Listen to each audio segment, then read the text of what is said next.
Hello dear students, welcome to our lesson motion and time, which we have already started. Now we will start with the second part of this lesson, that is measurement of time. But before this I have to ask you, what we have learned, that is a motion, types of motion. What are the different types of motion we have learned? That are the straight line motion, circular motion and periodic motion. All you know about it, and also speed also. Now today we will learn about the measurement of time. Now there are many events in nature that repeat after a time interval. First event is morning. All of you know about the morning. आपण सकाळ झाली तसं केव्हा म्हणतो? जेव्हा सकाळी सूर्य उगवतो तेव्हा आपण काय म्हणतो? सकाळ झाली. Means morning means the rising of sun. Rising of sun is a morning. Next is a day. The time between one sunrise and the next sunrise is known as a day. दिवस आपण कशाला म्हणतो? एक सूर्योदय नंतर दुसरा सूर्योदय, त्याला आपण काय म्हणतो? एक दिवस. Next is a month. The time between two new moon days. The time between two new moon days is known as a month. What is the time period between two new moon days? It is about 29 to 30 days. It is a month. Now next is the year. All of you know about the year. How many days are in the year? That is a 365 days. This is the days, it is the time taken by earth to complete one revolution around the sun. पृथ्वीला सूर्याभोवती एक चक्र मारायला किती दिवस लागतात? 365 दिवस, ज्याला आपण काय म्हणतो? वर्ष म्हणतो. सगळ्यांना माहिती आहे ते? तुम्ही हर वर्षी तुमच्या वाढदिवस मनवता. Now we will come to the next, the time measuring devices. Nowadays we are see time mostly in the mobiles. If you do not have a mobile, then there is a watch in your home. Time measuring devices, it is a clock. Clocks are used, the concept of periodic motion. All of you have learnt about the periodic motion. जी गती वारंवार repeat होऊन निश्चित कालावधीमध्ये येते त्याला आपण काय म्हणतो? पिरियोडिक मोशन, नियतकालिक गती. Clocks use the concept of periodic motion. सर्वांना माहिती आहे आता जो टाइम झाला काल या टायमाला तेच टाइम होतो, बरोबर आहे ना? आता समजा 12 वाजले आहेत, आपला काटा फिरत पुन्हा एक चक्कर मारून पुन्हा 1 वर येईल, पुन्हा तो चक्कर मारत तो 2 वर येईल, बरोबर आहे ना? आणि 24 तासाने पुन्हा तीच आपली सायकल आहे ती रिपीट होते. याला आपण काय म्हणतो? पिरियोडिक मोशन, नियतकालिक गती. The clocks use the concept of periodic motion to measure the time. It means that it uses motion that repeats itself in equal interval of time. बरोबर निश्चित कालावधीनंतरच तो काटा त्या जागेवर पुन्हा येतो, घड्याळाचा काटा. There are different types of time measuring devices. All of you know, in the ancient days there is no watches. Then also people of the day, our ancestors, know the time by using the sundial. सुरुवातीला सर्वात पहिले time कशाने बघत होते आपले पूर्वज? sundial. ते बरोबर बनवायचे sundial, सूर्याच्या खाली ठेवून द्यायचे, जिथे सगळ्यात जास्त प्रकाश आहे, ठीक आहे ना? त्या ठिकाणी sundial ठेवणार आणि त्या शेडोवर they can observe the time, they can measure the time. की आता सकाळ झाली, संध्याकाळ झाली, दुपार झाली, इतका टाइम झाला असेल. हे सगळं कशाने बघत होते आपले पूर्वज? sundial मधून. Now sand clock, you will have seen sand clock. We can get this sand clock which is toys, small boys toys. Here, how the time is measured by with the help of sand clock. Sorry, sand clock. त्या sand clock मध्ये काय असते बघा, येते वाळू आहे, send आहे, त्याला उलट करून देतात. थोडी सेंड आहे ती खाली पडते. ज्या पूर्ण सेंड खाली आले की बरोबर अर्धा तास झाला, 1 तास झाला, 1 मिनिट झाले, असं बरोबर ते सेंड किती सेंड क्लॉक किती मोठी आहे त्याच्यावरून आपल्याला ते समजण्यास येतं. Second is water flow. Here also there is a water flow. Water flow from this container, and according by observing the water flow, we can measure the time. And this is pendulum flow. If all of you know about it, Quartz core, that also you know. Now we will see the periodic motion of simple pendulum. Periodic motion of a simple pendulum. Simple pendulum मध्ये कोणती motion होते? Periodic motion होते. Now ते आपण पहिले बघितलं होतं. Now first we will see about the what is pendulum. Pendulum is nothing but pendulum contains one bob. Pendulum contains one bob. This is a metallic ball, or you can use a stone. You have to make pendulum now with me, or it can be metal ball, or it can be stone. This is a thread, and this is the support. This pendulum contains a bob, which is a metallic ball, or it can be small stone. It is tied with a string and attached to the support. This is known as a simple pendulum. See, I have made this pendulum. This is our pendulum. This small stone, I had taken the colorful thread to see you, and this is my hand is a support. Okay? Now, a simple pendulum. Now here, the position we will see later on. First, read it. Now you read here. Sorry.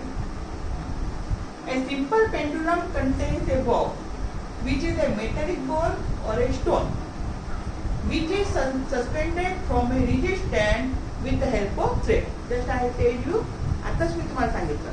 हे ball आहे, हे stone आहे, हे धागा आहे, हा माझ्या हातामध्ये काय आहे? सपोर्ट आहे. Now oscillatory motion. The to and fro motion of a pendulum is known as a oscillatory motion. The to and fro motion म्हणजे काय? Suppose this is a pendulum in my hand. You see here. Pendulum. This is a mean position. You see, this is a mean position. Okay, you understand it? Mean position. थोडा मोठा म्हणजे थोडा strong दगड घ्यायचा, भारी दगड घ्यायचा, म्हणजे बरोबर सरळ राहील. Okay, this is the mean position. Now next one is a one extreme position. This is the second extreme position. Okay, now this pendulum, if I take here, all of you know it will go in. This is the first extreme position. Then this is second extreme position. This is the mean position. Mean position, first extreme position. This is the second extreme position. Okay, to and fro motion.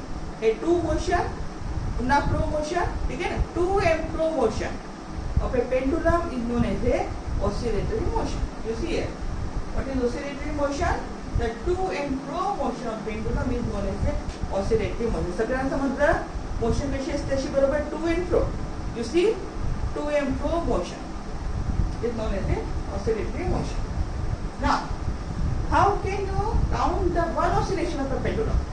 How can you count one oscillation of a pendulum? You have also to count when I am doing it. When one bob moves from its center, means mean position. Center म्हणजे काय आहे? Mean position. This is the mean position. This is the mean position. Mean position means it is the center position. To its one extreme position to the other extreme position. The one extreme position to other extreme position and again comes back to first extreme position. पुन्हा म्हणजे काय सांगितलं तुम्हाला? इथून this is the first extreme position. इथून ते पुन्हा येईल आणि इकडे जाईल. This is the second extreme position. इथून ते पुन्हा इकडे येईल. याला आपण किती मोजायचं आहे? One oscillation. सगळ्या लक्षात आलं का? म्हणजे पेंडुलम आहे, इथून इकडे जाईल आणि पुन्हा या जागेवर येईल.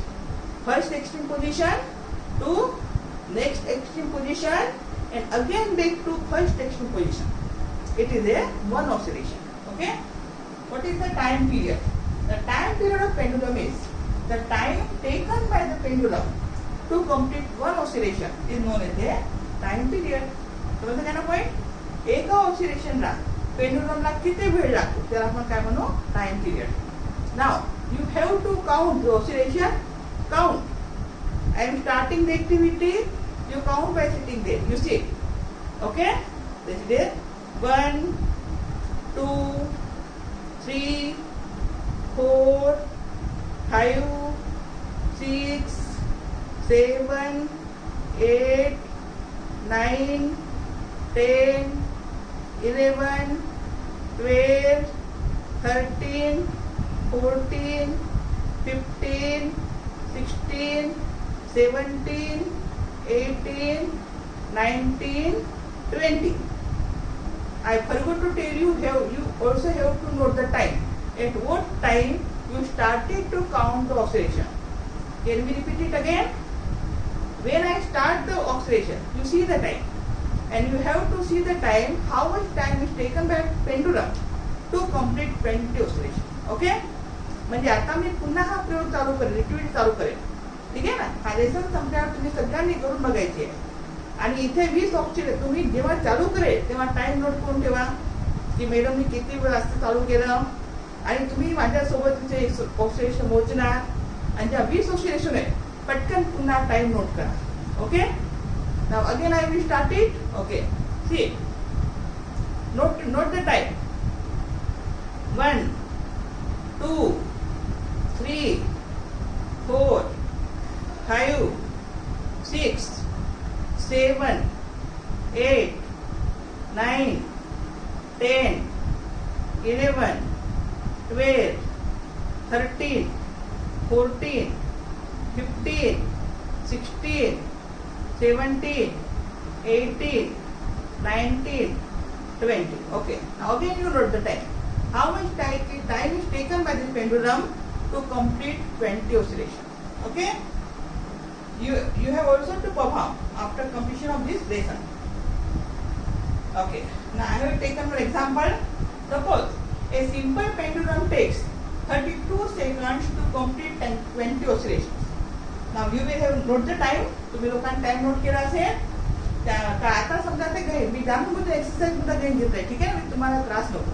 I have taken this numerical from our textbook only. I will use maximum textbook. You have also to use maximum textbook. A simple pendulum takes 32 seconds to complete 20 oscillations.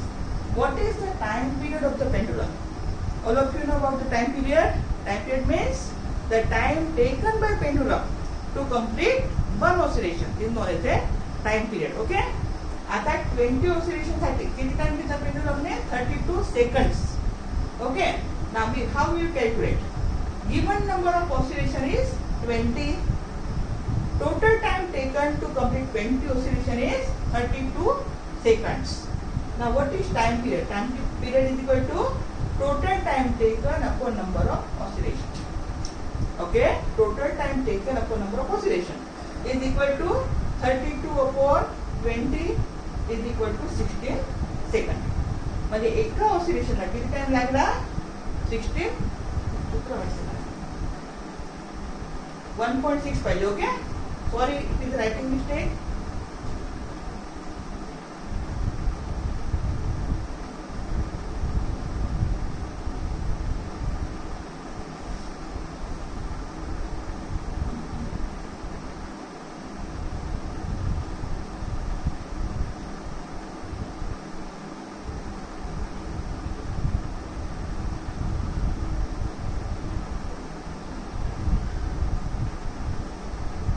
Okay, you know it is a mistake, typing mistake, clicking mistake. Okay, you calculate 32 divided by 20. You can get right this one. Now next, units of measuring time and speed. What do you know about the unit of time? The unit of time is second, minutes and hours. Depends on our needs. Speed is equal to distance upon time.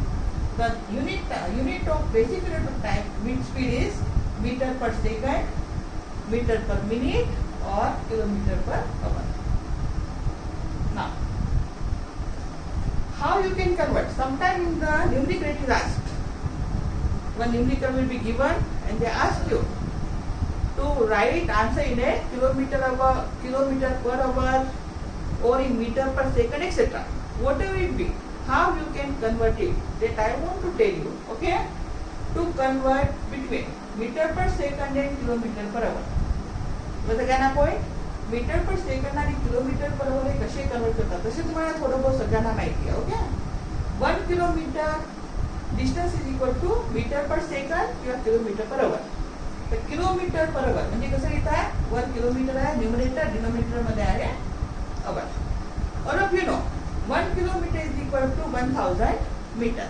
Okay? And 1 hour is equal to 60 minutes. सगळ्यांना माहिती आहे सगळं? Okay. And we have to convert in second. And all of you know 1 minute is equal to 60 second. सगळ्यांना माहिती आहे ना? 1 kilometre बरोबर 1000 metre आणि 1 तास बरोबर 60 मिनिट आणि आपल्याला सेकंड मध्ये कन्वर्ट करायचं आहे. तर 1 मिनिट बरोबर किती सेकंड आहे? 60 second. Therefore 60 into 60 is equal to 3600 seconds. Means 1 kilometer is equal to 1000 meter and 1 hour is equal to 3600 seconds. Understand this much? सगळ्यांना एवढं लक्षात आलं बरोबर? सॉरी.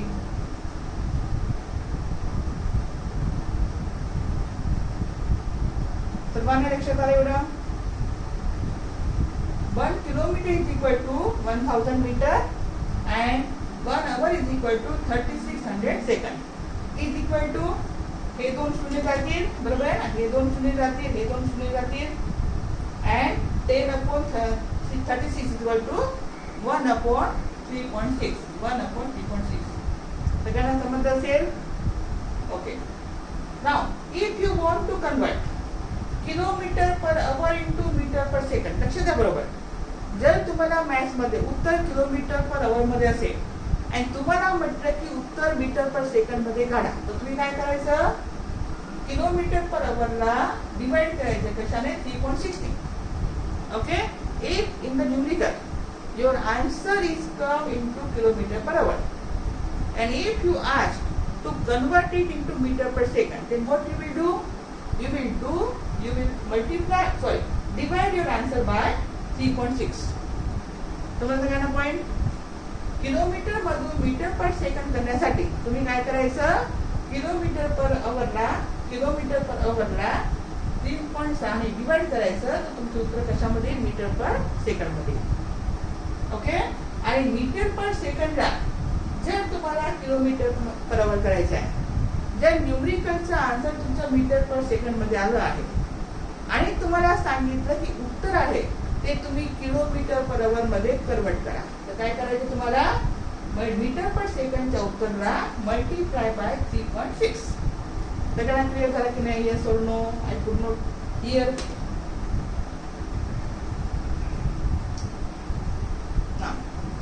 हे मी दुसरी मेथड पण तुम्हाला सांगत आहे. तुम्हाला जी मेथड जमेल ते करायची. माझ्या मताने 3.6 तुम्हाला जास्त योग्य वाटेल. किलोमीटर पर अवरला मीटर पर सेकंड करायचे आहे तर 3.6 ने डिवाइड करायचं आणि मीटर पर सेकंडला किलोमीटर पर अवर मध्ये करायचं आहे.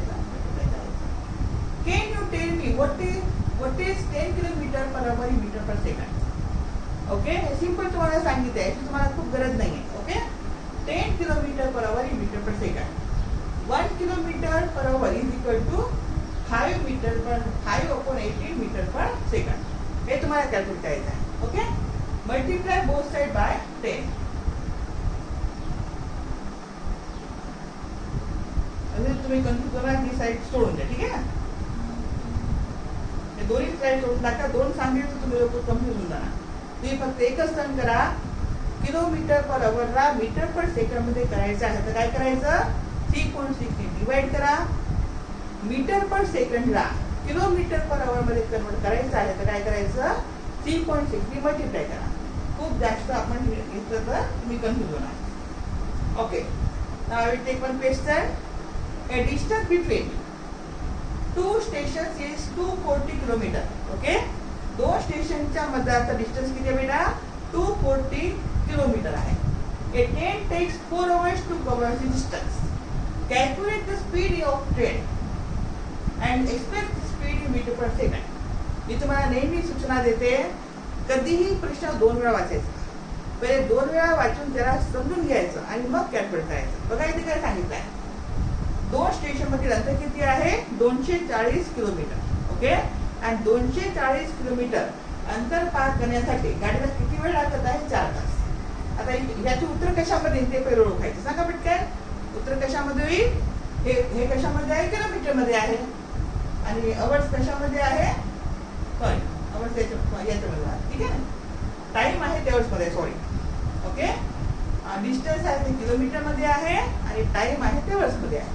तर उत्तर तुमचं कशामध्ये येणार आहे? Kilometre per our. सगळ्यात पहिले हे ओळखून घ्यायचं जे तुमचं पुढे कन्फ्युजन होत नाही. एक आता पुढे सांगितलं आहे ते पूर्ण वाचायचं. मॅक्झिमम विद्यार्थी काय करतात, उत्तर बरोबर काढतात पण इतकं वाचायला विसरून जातात. ओके, खूपदा तसं होतं. त्यामुळे इंटेलिजंट स्टुडंट जे म्हणता जाते ते सुद्धा एवढं वाचायला विसरून जातात. मग 2 वेळा गणित वाचायचं, कोणताही प्रश्न 2 वेळा वाचायचा. ओके, नाव प्रश्न हे सगळ्यांना माहिती आहे, मला माहिती आहे. Given distance between two station is 240 kilometer. Time taken to cover the distance is 4 hours. Now speed is equal to distance upon time, that is 240 upon 4 is equal to 60 km/h. Answer लिहिताना unit लिहायचं कधीही विसरायचं आहे. हे unit जर नाही लिहिलं, जर तुम्ही हे युनिट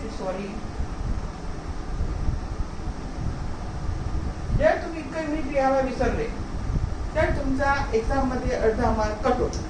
त्याच्यामुळे युनिट आहे ते नेहमी लिहायचं. नाव to convert km/h into m/s. बघा आता इथे लक्ष द्या. पुढचं वाचलं तुम्ही. Express the speed in meter/s. Now to convert km/h into meter/s, divide by 3.6. Okay, हे तुम्ही सोडवून टाका, म्हणजे तुम्ही कन्फ्युज होणार. ओके, हे लिहूच नका तुम्ही.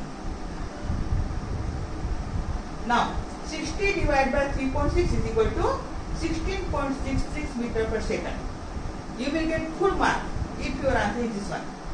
Answer is 16.66 meter/s. In the exam, you have to write all the calculation in this way. Sorry.